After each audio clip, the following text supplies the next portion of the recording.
Hey guys, today in this video, I'm going to show you how to get free money in Off-Road Outlaws using a promo code. So as you can see, I got tons of money right there. So I'm going to show you guys exactly to do it.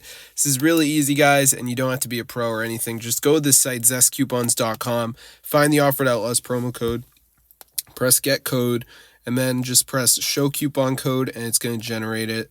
So let's just wait for this to load here, as you can see. And once it's done, it's going to say coupons valid. So press get full code.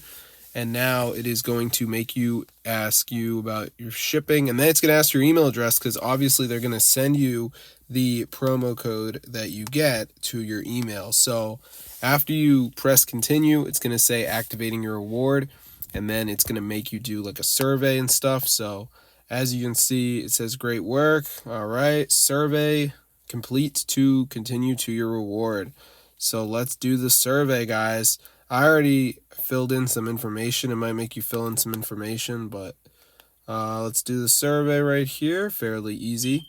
So once you finish the survey, just go ahead and press I agree and continue, and then you're going to be good to go. So I will see you guys later, but that's how you get rich in the Off-Road Outlaws. Now, if you go on the App Store and you type in Off-Road Outlaws, you can see it's really expensive. So here it is.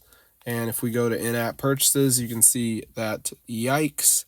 So I'm not paying for that. That's not really who I am. But if you guys do want to pay, then you can pay if you want. But I didn't have to pay. I got everything for free. So I'm going to see you guys later. But yeah, subscribe to the channel because this is super cool and fully works. So if this video works to you guys, be sure to go and share. I'll see you guys in another video. But yeah, subscribe to the channel because this is super cool. Fully works. So if this video works to you guys, be sure to go and share. I'll see you guys later. Hope you guys enjoy the video, and yeah, peace out, guys.